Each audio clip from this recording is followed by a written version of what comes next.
The test is in 4 parts: Part 1, Part 2, Part 3, and Part 4. Now look at Part 1. Part 1. A discussion between a college receptionist, Denise, and a student named VJ about learning a language. In the first part of the discussion, they are talking about the course VJ will study. First, you have some time to look at questions 1 to 7.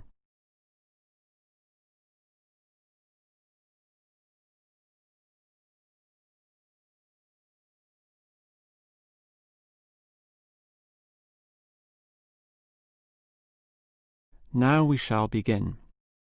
You should answer the questions as you listen, because you will not hear the recording a second time. Now listen carefully and answer questions 1 to 7. Hello. May I help you? Hello. Is this the right place for me to register to study foreign languages? Yes, it is. May I have your name, please? VJ. My family name is Paresh. VJ Paresh. Okay. Do you have a telephone number? Yeah. 909-2467. Thank you. Now, which language would you like to learn? We offer French, Italian, Cantonese, Mandarin, Spanish, Portuguese. I'd like to learn Spanish, please. Okay. Our classes are conducted in lots of different places. We have classrooms in the city and here in this building. What's this building called? This is Building A. I work near here, so it'd be best to study in Building A. What time do you want to come to lessons? They go on for 3 hours and they start at 10 a.m., 4 p.m., and 6 p.m. I wish I could come to the daytime lessons, but I can't. So 6 p.m, please. That's our most popular time, of course. Have you ever studied Spanish before? No, I haven't. We describe our classes by level and number. Your class is called Elementary 1. Okay. When will classes start? Elementary 1 begins, just a minute. It begins on August 10. Great. Now what else do I have to do? Before you hear the rest of the conversation, you have some time to look at questions 8 to 10.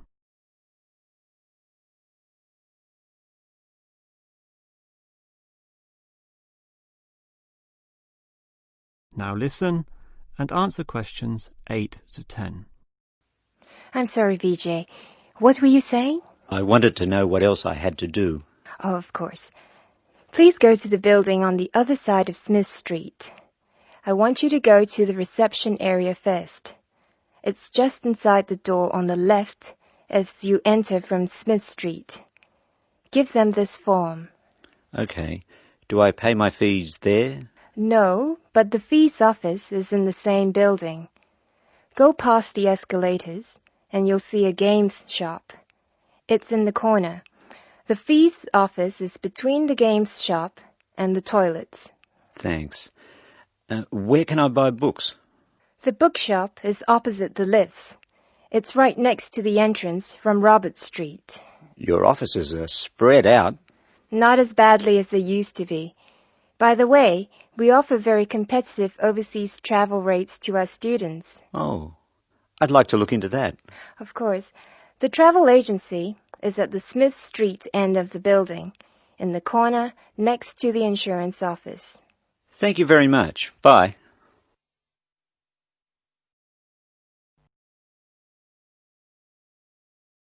That is the end of Part 1.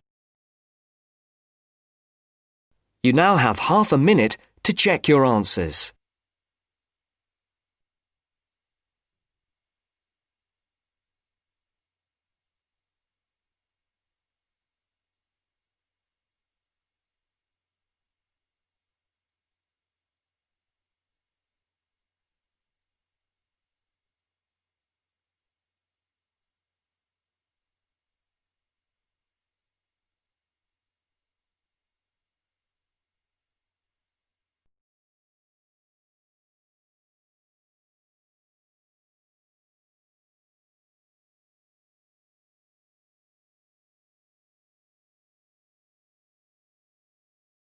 Now, listen carefully and answer questions 11 to 16.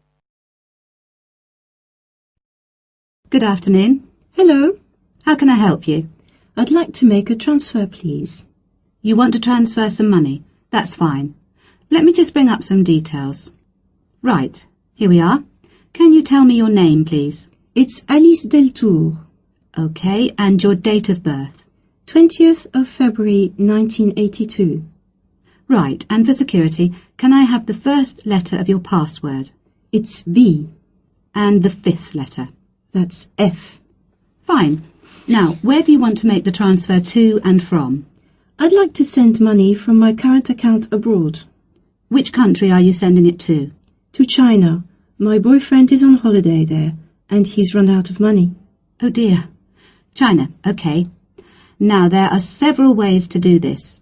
We can do it by credit card, by electronic transfer, by cheque or by banker's draft. I'm not sure. What's the best way? Well, that all depends. The simplest way is by cheque, really. I just write the cheque and send it. Yes, but it can be very slow and take a long time for the money to clear, between 3 to 4 weeks. How soon do you need the money to get there? I'd like it to get there in the next couple of weeks. So really, sending a cheque is going to be too slow? Yes, I think so. Let's look at electronic transfer then. This usually takes between 2 and 5 working days. That's 2 to 5 days. Working or business days. If you send it on Friday, it will get there the following Friday at the latest. I see. That's much better. Yes, but we do charge a fee for this. We charge a flat fee of £21, and on top of that, the receiving bank may charge a fee, and an agent may also charge you for transferring the money between banks. So, how much is it altogether? We can't give you an exact amount. You need to check it with the receiving bank and any agents that they use. I see. Also, you can send it in sterling or dollars from here, but there will be an additional fee depending on the exchange rate when you convert it into renminbi. So there will be another charge too? I'm afraid so. Does it make any difference if I send it in dollars or sterling? It could make a difference according to which currency has the best exchange rate. The other difference is this. If you send dollars, the amount goes through the US clearing system. We send the money to our branch in London. They then send it to our branch in New York, and the New York branch sends it to the bank in China. It goes all around the world then.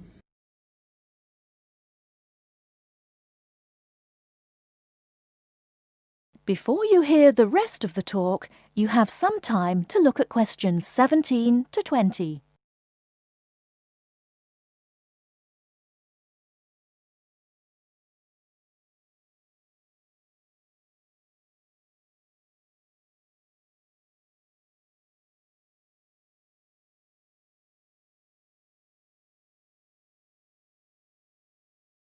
Now listen and answer questions 17 to 20.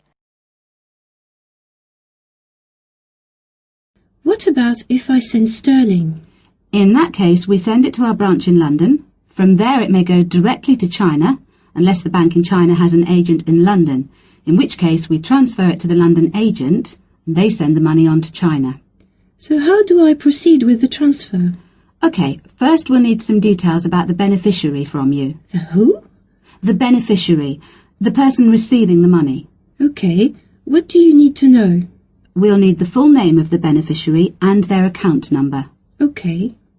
You need to tell us the name of the bank in China and the address of the branch. We also need the bank's sort code and the SWIFT number. What's a SWIFT number? Basically, it's an interbank code. It helps banks identify each other through a unique code number. OK, and that's spelt? SWIFT,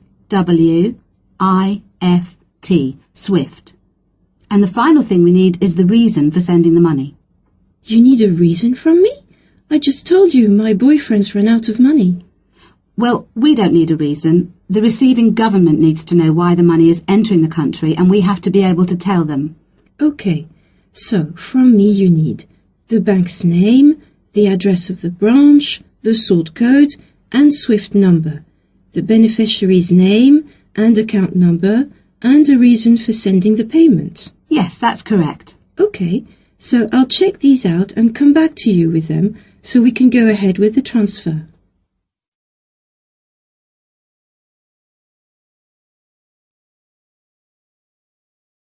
That is the end of part 2. You now have half a minute to check your answers.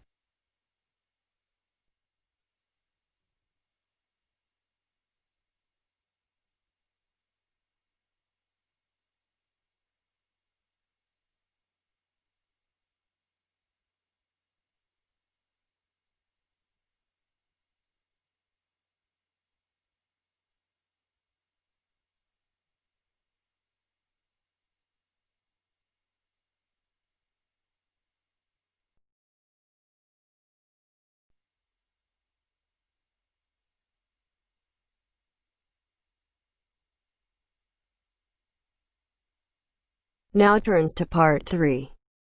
Part 3. Now turns to part 3.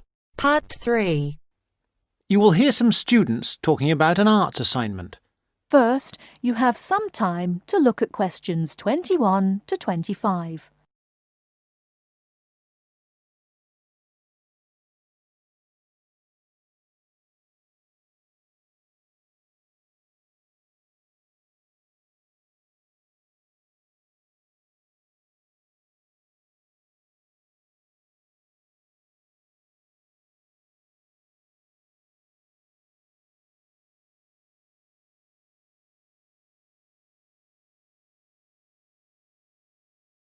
Now listen carefully and answer questions 21 to 25.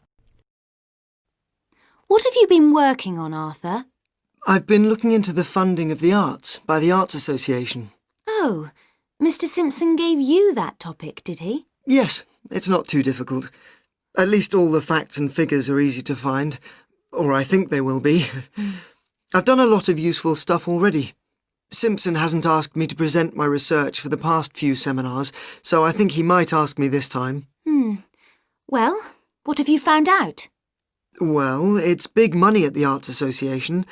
£330 million from the government and £118 million from the lottery. Let me see, I've got my notes here. Now, the Arts Association mission statement tells us that it exists to develop, sustain and promote the arts. So that's clear. But then we need to know exactly how it can do this. However, before we get to that, there are certain issues which the association must take into account. What are those issues? They are, first, access. This is the idea that the arts mustn't be just for the few. Not just Italian opera, but pop concerts too. Something like that. Other issues are education, cultural diversity, social regeneration and social inclusion.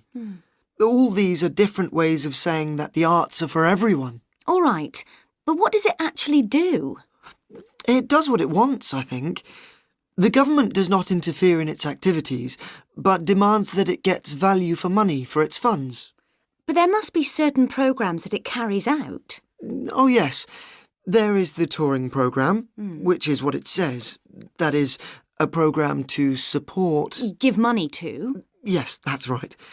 To support touring companies, for example, dance companies, orchestras and so on. There is also the recovery programme. What on earth is that? It's a financial programme to give extra money to organisations which are financially in a bad way, or which might have financial difficulties in the future. Like it says, it's for their recovery. It all seems very complicated. It is. Before you hear the rest of the talk, you have some time to look at questions 26 to 30.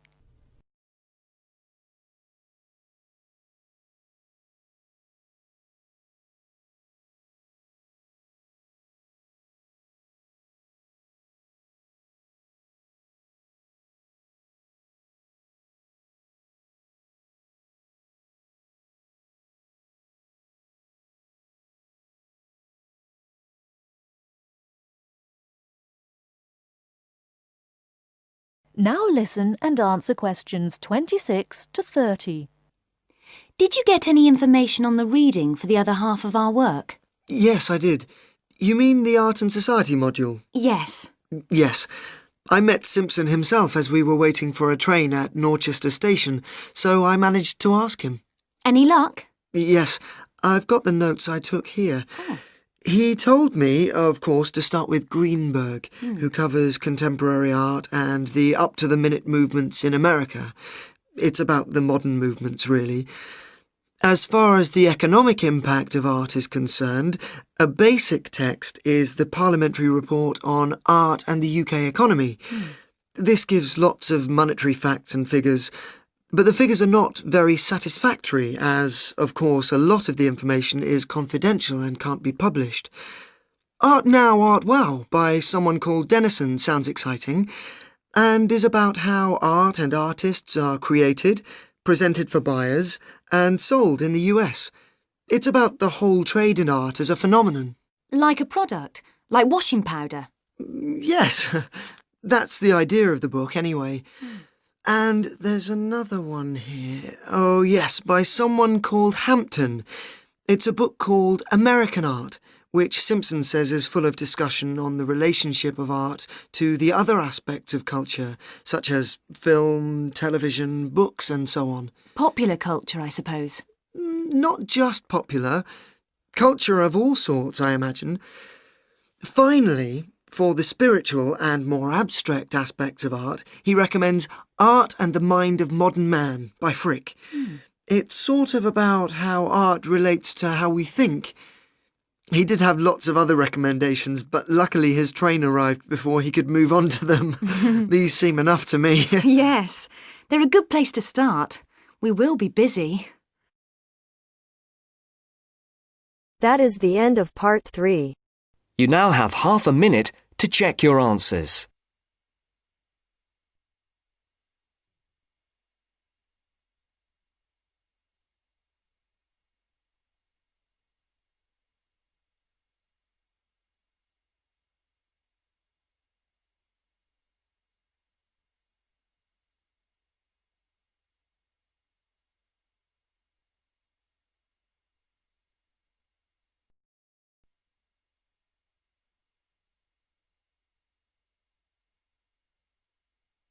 Now turns to part 4. Part 4. First, you have some time to look at questions 31 to 40.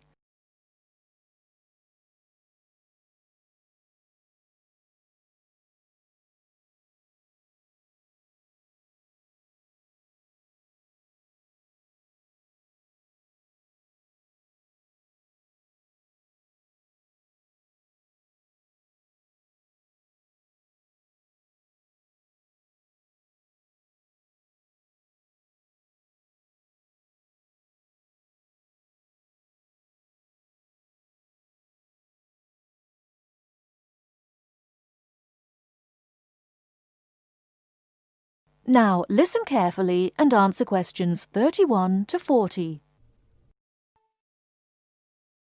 Good afternoon, everybody. My name is Sally Miller, and I'm here to offer you some advice on legal matters whilst you are studying at this university. Happily, most international students complete their courses without running into any serious legal problems. But if you do find yourself involved in a legal dispute of any kind, ask for help. There are 2 options. First, contact the students' union or welfare officer. Even if they cannot help you directly, they should be able to advise you where to go for help. The second possibility is to contact the Citizens Advice Bureau in your area. You can find them in the local telephone directory. They will be able to recommend a solicitor if you need one, and tell you if there is a local law centre providing free legal advice. They will also be able to tell you whether you can claim legal aid to help pay for any court and legal fees. Let me give you some basic information about the police. The police have the power to stop and search anyone who appears to be behaving in a suspicious manner. If you are arrested for any reason, even if you know it to be a wrong reason, remember a few very important things. 1. Don't be aggressive. 2. Do not try to bribe the police officer. 3. If you are arrested by plainclothes police officers, ask to see some form of identification. 4. Give your true name and address if the officer asks you to. Lying to the police is a criminal offence. 5. Do not sign any statement until you have received advice from a solicitor. There is always a solicitor on duty at every police station. 6. You will be entitled to make one telephone call. If you use this call to telephone a friend, urge your friend to contact someone from your university or from the Students' Union and get advice about what you should do next. If you find yourself in trouble with the police, it is very important to get professional advice. Contact any of the following: your university welfare officer, the Students' Union at your university, your local Citizens Advice Bureau, a local law centre.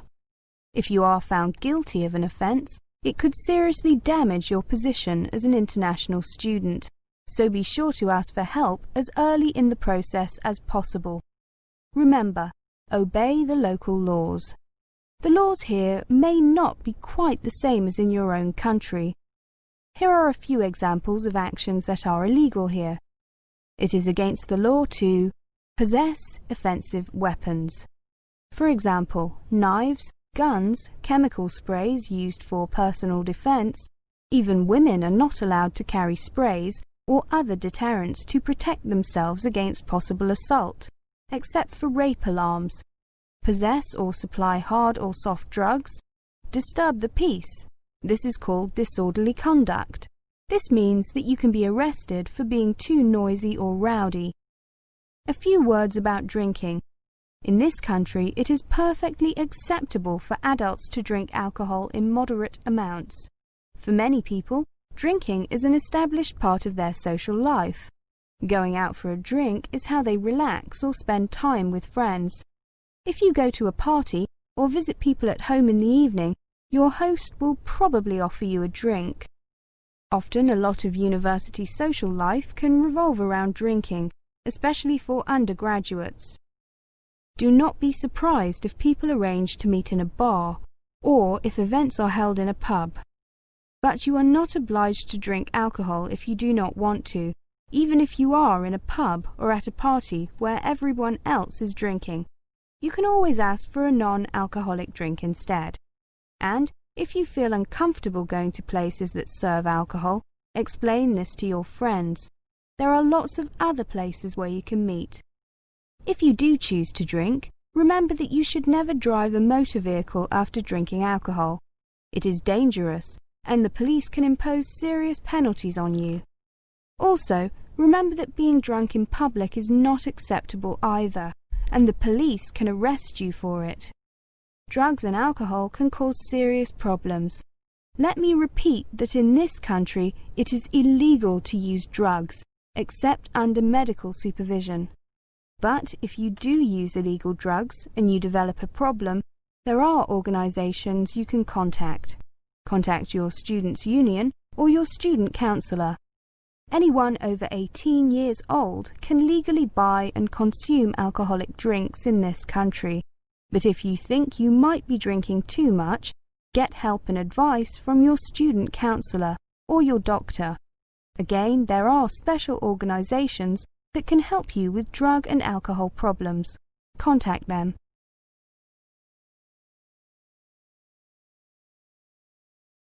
That is the end of part 4. You now have half a minute to check your answers.